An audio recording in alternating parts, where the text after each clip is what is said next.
पूर्व वित्त मंत्री और कांग्रेस के वरिष्ठ नेता पी चिदंबरम साहब ने खुद आकर कहा कि उन्हें दिमागी नक्सली होने पे गर्व है।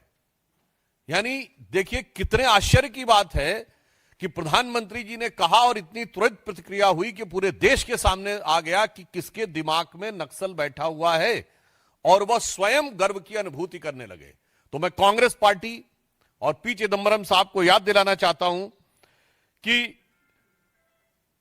पूर्व प्रधानमंत्री डॉक्टर मनमोहन सिंह ने 13 अप्रैल 2006 को कहा था, मैं कोट कर रहा हूं, it would not be an exaggeration to say that the problem of Naxalism is the single biggest internal security challenge ever faced by our country.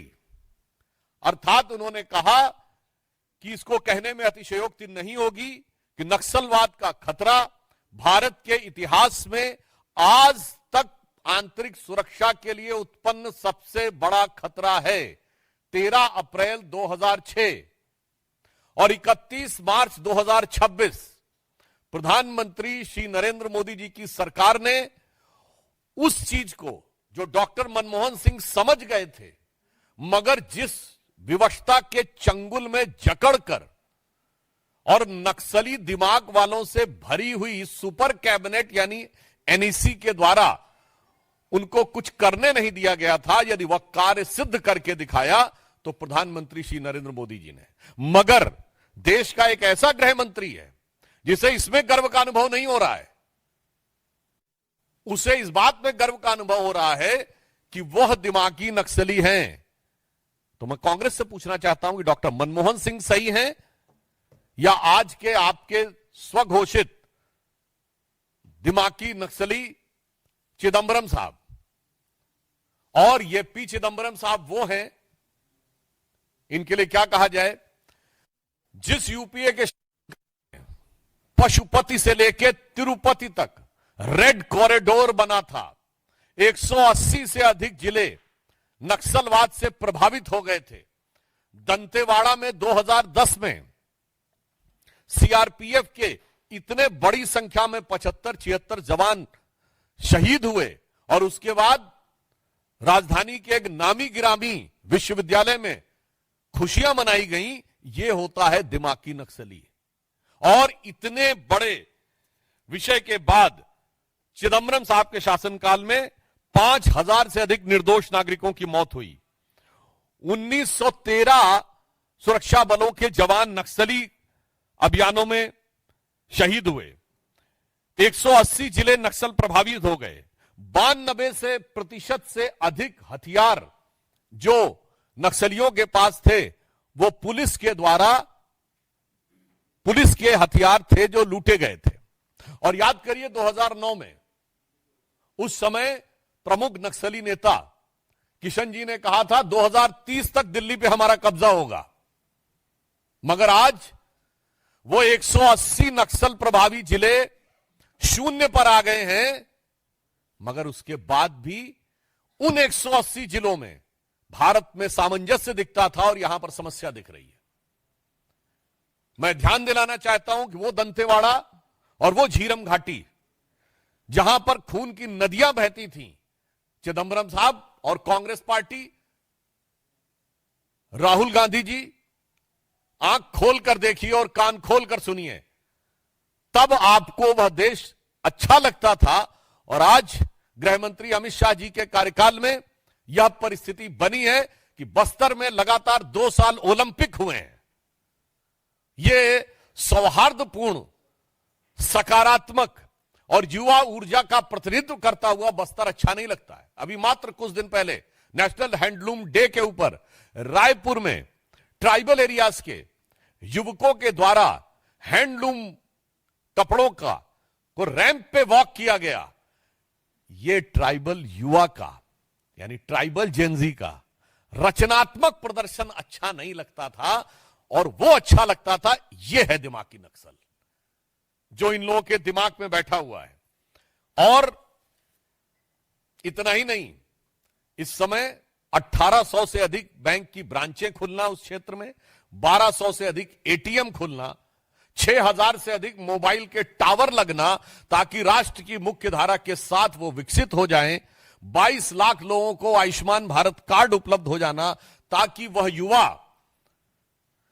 अपनी ऊर्जा का सही दिशा में प्रयोग कर सके। यह दृश्य जिसको खराब लगता है वो वास्तविकता में दिमागी नक्सल है। इसलिए मैं कांग्रेस पार्टी से और चिदंबरम साहब से यह भी पूछना चाहता हूं कि आप वही है ना जिसने वित्त मंत्री के रूप में कहा था कि भारत में तो डिजिटल ट्रांजैक्शन हो ही नहीं सकता, और सदन के पटल पे बोला था। और आज भारत डिजिटल ट्रांजैक्शन में नंबर 1 का देश है। जिसकी सोच ऐसी है वो है दिमागी नक्सल। और मैं ये भी कहना चाहता हूं, वो लोग जो कहते हैं कि संसद से समाधान नहीं निकलेगा, सड़क से समाधान निकलेगा, वो है दिमागी नक्सल। जो ये कहते हैं कि संसद में रेजिस्टेंस से चीजें तय होंगी, वो है दिमागी नक्सल। और ये यूपीए सरकार की super cabinet national advisory council के सदस्य रह चुके हैं। इसलिए हम यह भी बताना चाहते हैं कि वो कालखंड जब इस देश में इतनी विपरीत परिस्थितियां थीं और आज एक सकारात्मक वातावरण बना है ट्राइबल एरियाज में, वह जिसको सही नजर नहीं आ रहा है वो वास्तविक अर्थों में दिमागी नक्सल है। और मैं यह भी बताना चाहता हूं कि एक दौर में जब भारत में इतने जिले प्रभावित थे, वो तो अपनी जगह की बात है।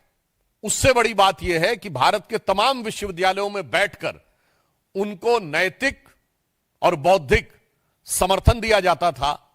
वो लोग वास्तविक अर्थों में दिमागी नक्सल हैं, जिन्हें गांधीयंस में गन नजर आती हैं, जिनको नक्सली, जिनको गांधीयंस विद गन कहते हैं।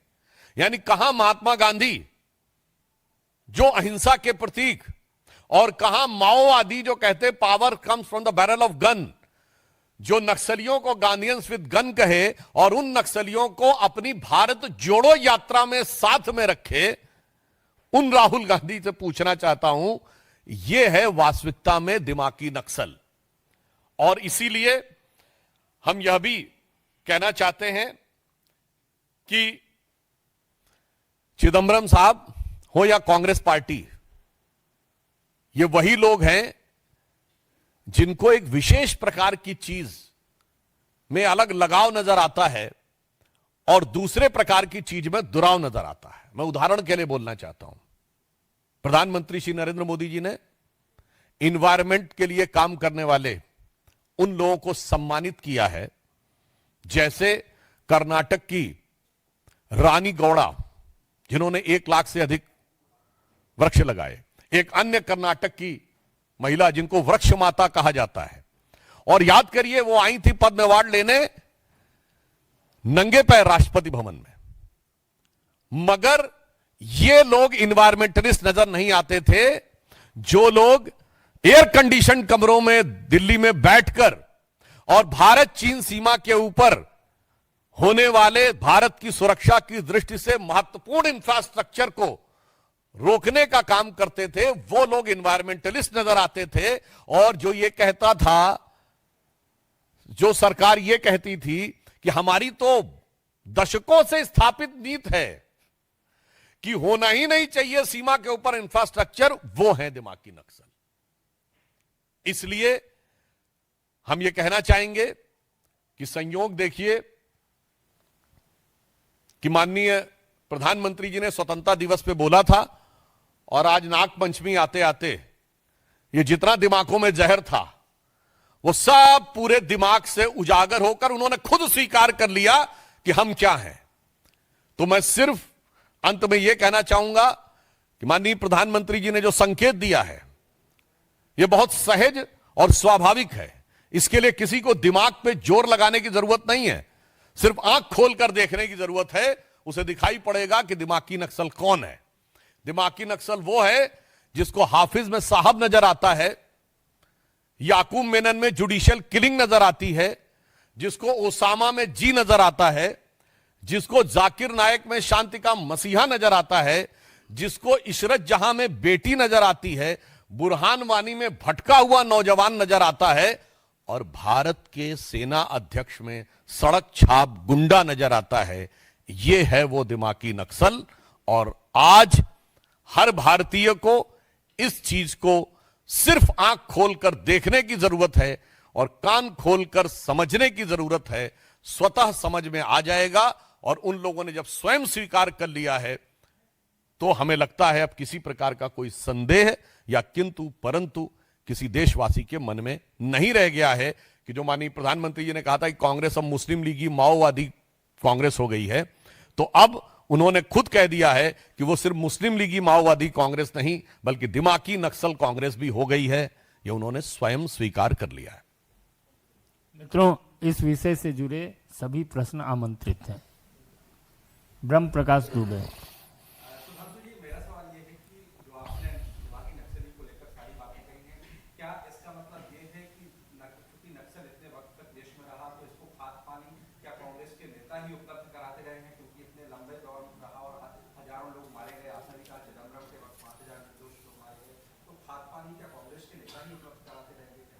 इस संदर्भ में तत्कालीन गृह मंत्री चिदंबरम साहब का मैं बयान कोट करता हूं जो उन्होंने 22 सितंबर 2011 को बोला था नक्सलियों के लिए। You don't have to lay the arms, you don't have to surrender, you don't have to disband your outfit, you don't have to give up your ideology, you just suspend the violence and come for talk.